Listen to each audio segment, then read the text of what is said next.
Hello everyone, and welcome to this week's writing Q&A video. A few weeks ago I did a video talking about some of the finer points of the flat character arc, and a question that I received in response to that was from Zach S. Mitchell, who asked, I'm writing my third book and I've never heard the term arc, positive, flat. Where can I find enlightenment on those terms? So this is kind of a back to basics video. I've been just posting a lot of videos in responses to comments with kind of the understanding that people are familiar with some of these more basic terms. So I thought it would be good in light of this question to go back and just kind of do a primer video on what character arcs are and what the basic categories of character arcs are and how they run and what differentiates them. So this is just going to be a super quick overview of character arcs. This is a topic that I've talked a lot about. I'm probably best known for my book, Creating Character Arcs. I also have a workbook, Creating Character Arcs workbook, and a course and a series on my blog, lots and lots of info on my website. So I'll leave links to those down below if you want to explore this in more depth, if any of this piques your interest and you want to go deeper. But for now, this is just going to be a quick and dirty overview of what characters are and how they work.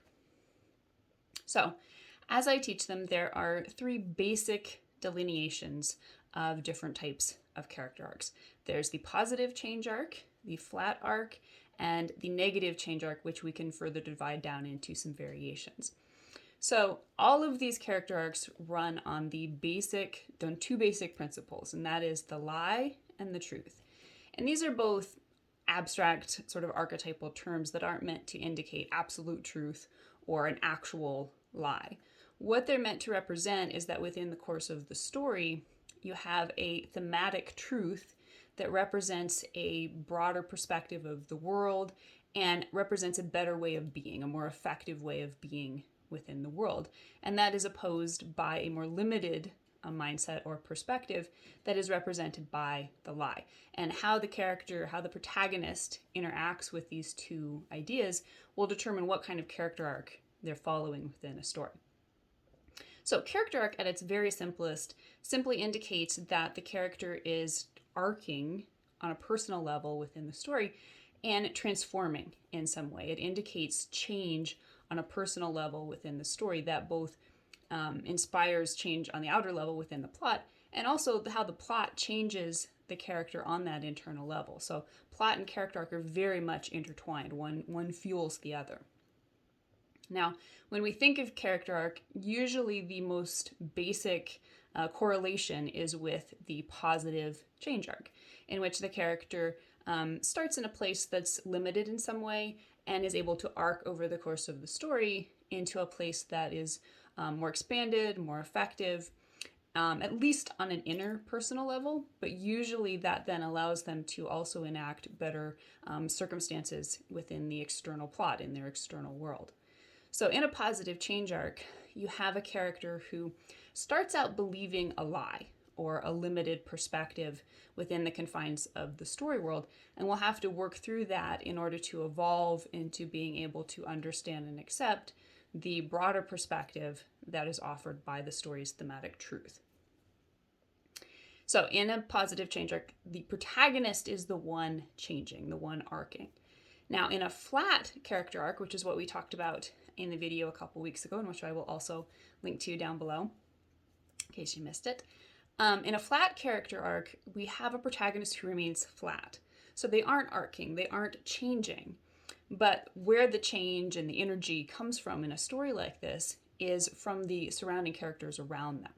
So in a flat character arc, we have a character who starts out knowing the story's thematic truth. They represent the more expanded potentiality that is available within this story world.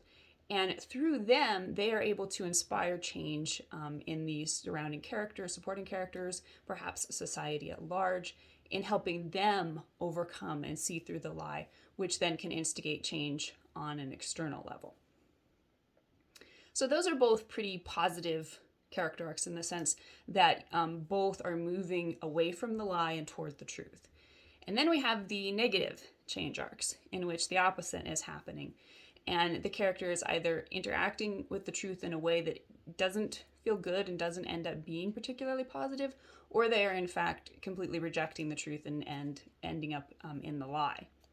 So I divide negative change arcs down into three particular categories, variations, and there are actually lots of different ways to approach this, but I see this as the three main ways that characters can interact with the truth and lie in a negative sense. And the first one is the disillusionment arc. And this is basically just a mirror image of the positive change arc, in that it too features a protagonist who starts out believing a lie and is able to arc into being able to see a truth, a more expanded perspective or mindset. And the difference here being that the character isn't able to fully integrate or appreciate that truth at the end. It's disillusioning.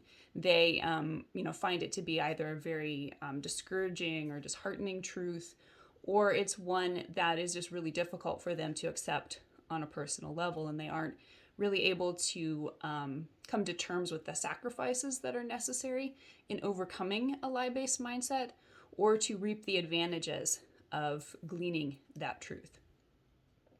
And then we have a fall arc.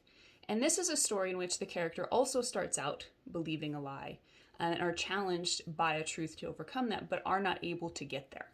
So they usually start out believing in a lie, are challenged by the truth, and then by the end of the story are sink into some worse version of that original lie. So the arc is from lie to worse lie. And then finally we have the corruption arc. And this is exactly the opposite of the positive change arc, in that here we have a character who starts out knowing some version of the truth, having access to that.